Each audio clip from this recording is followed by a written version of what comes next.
In 1995, my grandfather died in Conwell Springs, my hometown. I returned for the funeral after being away since childhood.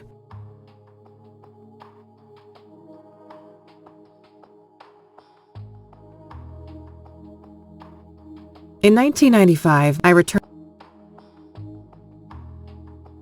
I learned that my grandpa had been investigating strange occurrences surrounding a mysterious presence in the forest. However, something happened to him in the woods, putting him in a vegetative state for over a decade.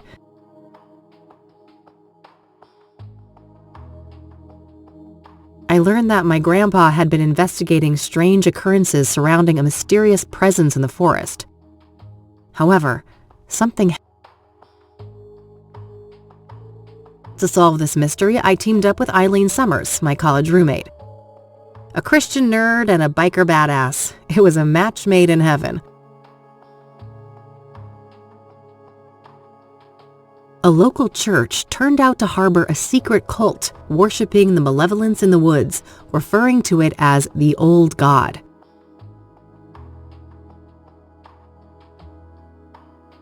An endangered hallucinogenic flower, the red scythe, was somehow connected to the Old God's power. As we came closer to the truth, a servant of the Old God made himself known in dreams and visions, the Crimson One, a scheming trickster.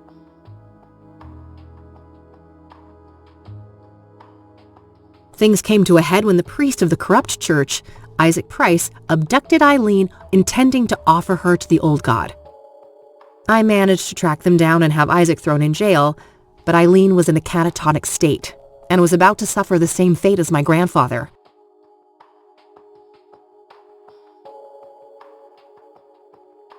I continued alone and found my way into a great field of red scythes in the depths of the forest. Greeted by the Crimson One, I descended into the Old God's bizarre realm, a place straddling the line between the physical and the otherworldly. The powers of that place tried to break me. My past trauma was manifested and turned against me, including my shadow, an evil doppelganger.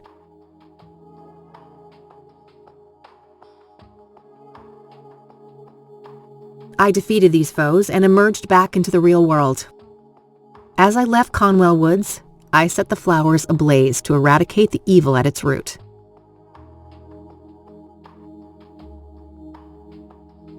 In my absence, Isaac Price took the coward's way out in his jail cell.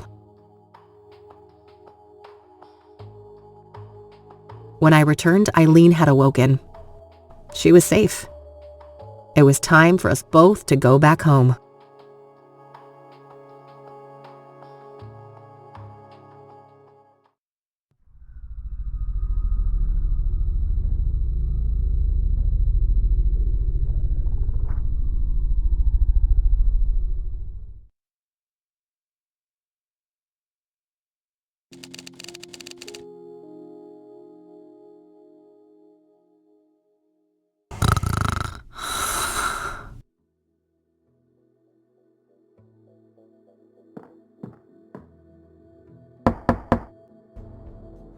We're closed.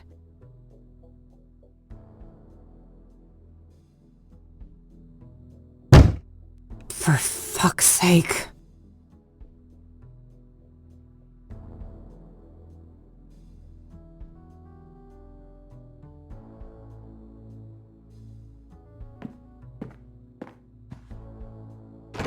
Hey, kid. Oh, Lucas. Gee, what happened to you? Looks like somebody's been through the ringer. You should mind your own business, old man, before I bring up your ex-wife. Hey now, I'm just looking out for a former student of mine. You're always my business. Oh, I bet I am. That's the only way a has-been like you could ever stay relevant. Ha! Yeah, that must be it. Now, you gonna invite me in and just let me stand here like an asshole? Fine, come in then. You want some coffee? I got enough, old sis, thank you very much. That brew you make is rancid. Oh, I did that on purpose.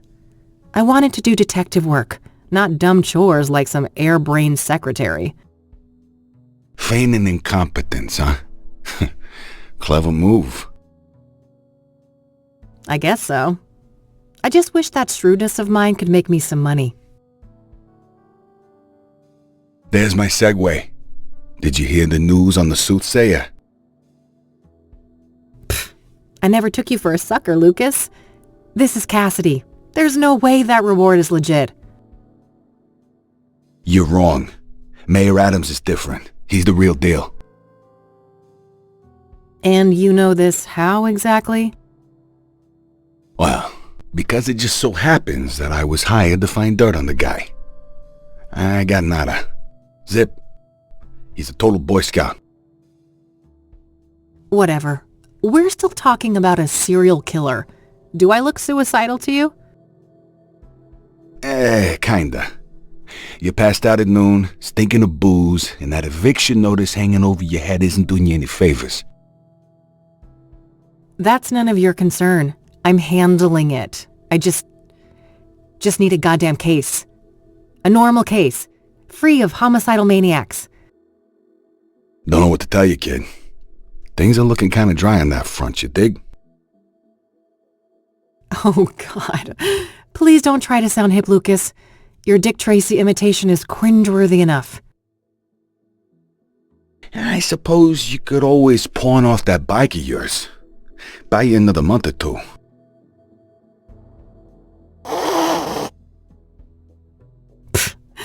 Tell him, Mildred. Lose the Catmobile? I'd rather chop off my left tit. I may be a has-been, but I'm fairly sure that self-mutilation won't do you much good. A couple $100K, on the other hand. I love money just as much as the next girl, but, I mean, this isn't just a long shot. It's about as likely as Mildred turning vegan and taking up juggling. Come on, one more case, for old time's sake. 50-50 split. How could anyone beat my rugged charm and your youthful vigor? Lucas, we both know you're about as charming as a clown at a funeral. And the last time I saw my vigor was 3 tequila bottles ago. All right. I know what I'm beat. I'll drop it. Look, thanks for the tip. I might actually take a shot at that bounty, but you need to accept that we're not a team anymore. We had a good run, but I have my own thing going. Look, see? My name is on the frosted glass and everything. I can respect that. You're not allergic to a little quid pro quo from time to time, though, are you? Now, that I can do. That's how the world works anyway. It's all just an endless circle jerk of quid pro fucking quo. I don't quite see things that way, but my door is always open if you'd like to discuss the case. Sure. May the best woman win. You telling me I'd look good in a dress? Later, kid. Bye, Lucas.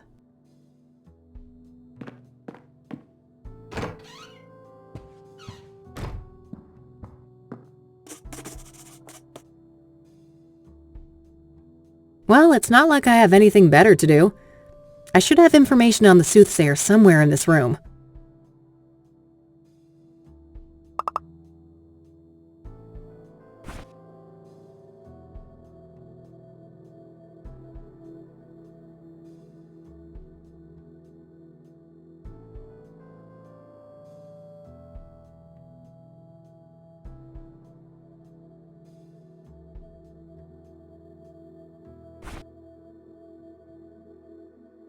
I call her Judy, the most stunning lady this side of the Mississippi.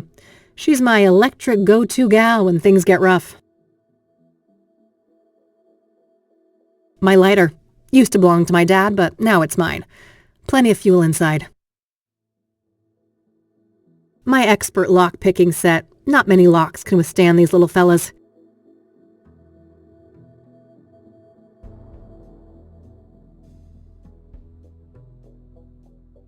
Cassidy's first and only serial killer. The only thing standing between me and a massive payday.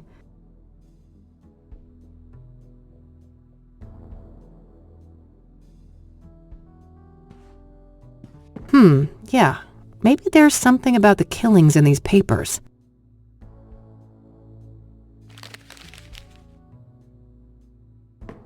All right. I found a few interesting articles about the most recent murder.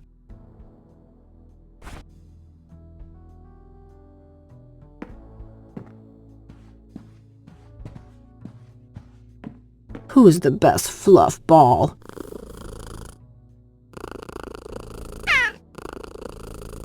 Couldn't agree more.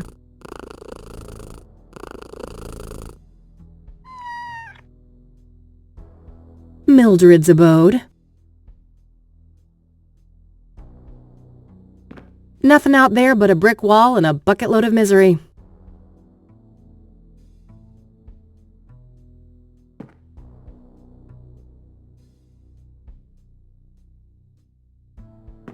What bills?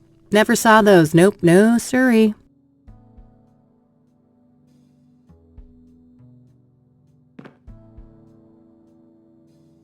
The city we're in, unfortunately. My biggest fan, as depressing as that is.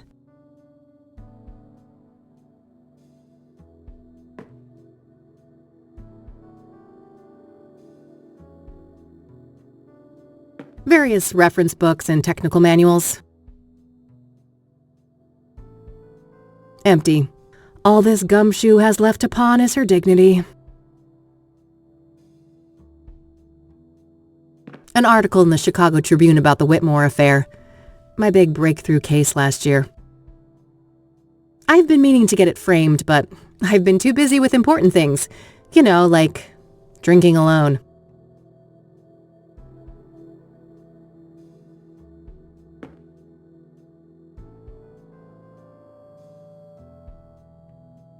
Just outdated casework. Can't bring myself to take them down.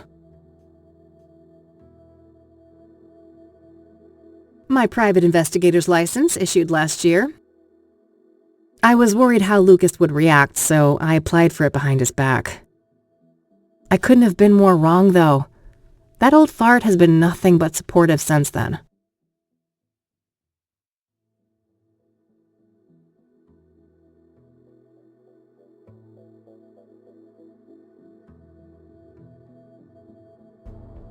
It's a plastic laminator, a machine used to encase paper and other thin objects in transparent plastic. I mainly use it for fake IDs.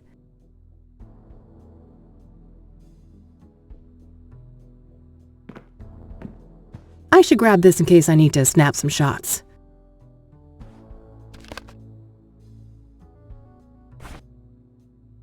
My Michiru instant camera. It's loaded with plenty of film.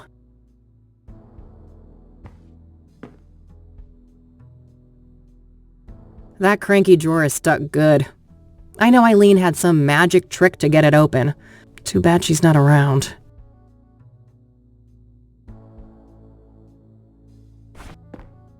My expert... I don't see any locks there. When there's new messages, it blinks. It's high-tech like that.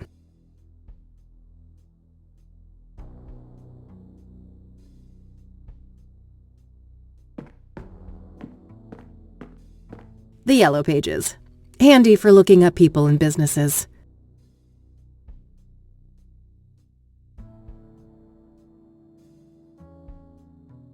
Thanks for the headache, you Mexican jerk.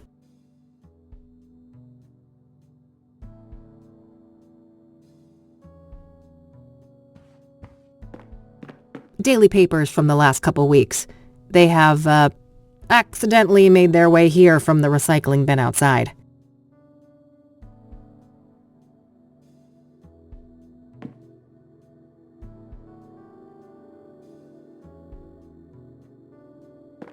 My radio, with a built-in cassette player. I prefer the quiet right now.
Alright, I think that's everything I've got on Deborah in here.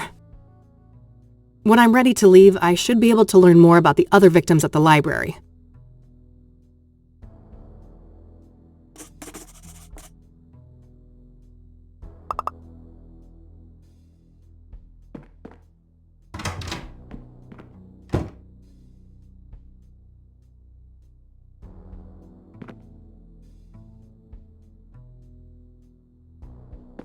Every biker worth her salt has got a box like this somewhere.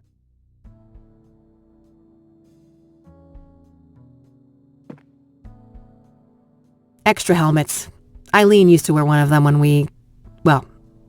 back when things were different.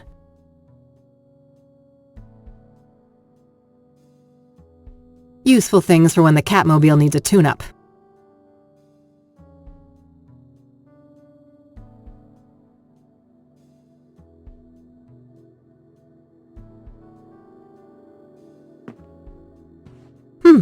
This might be useful. Nah, I'll live with my current face. My trusty makeup brush, an oh-so-important part of stopping my face from making children run and scream.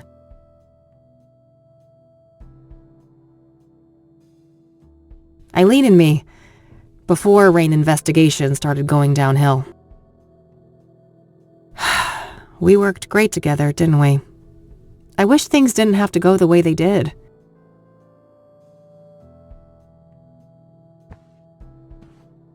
Uh-oh. That's quite a tequila face you got there, Kathy.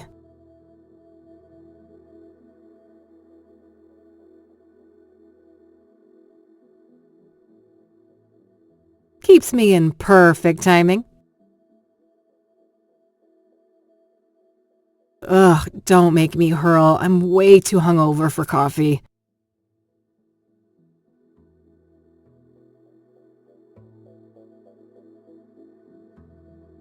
Various spices and condiments, gathering dust. No time to do the stupid dishes. I've got a case to solve. Standard electric oven. Barely used.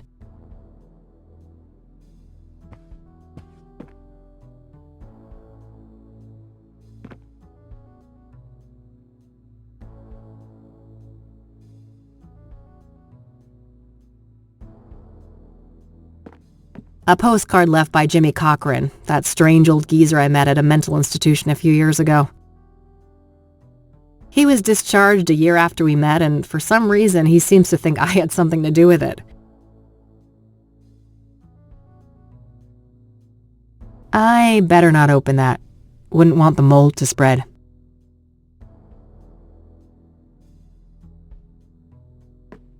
It's a photo I took of the West End Bridge here in the city back in the day.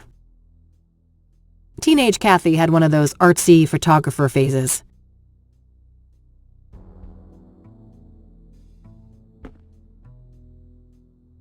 Nah, no fun alone and sober.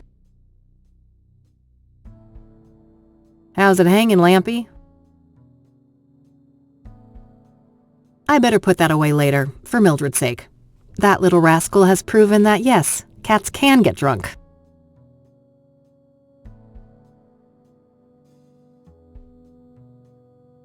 Manhunt. I prefer their old material, but their latest album wasn't half bad. Oh, Cryptic Chaos. Can't wait till they're back in town. Maybe later. The red one goes better with this set. I shouldn't need to bring that. There's storage on the bike if I need it. Yeah, I figured the room needed some extra groove.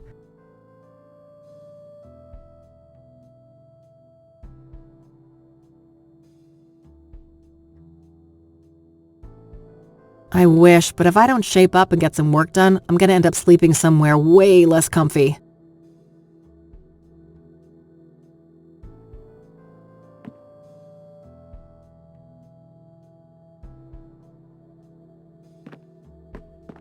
Still same old Cassidy, City of Gleam. My walk-in closet. It's a real mess in there. I better not open the door or I'd risk spilling all sorts of shit out here.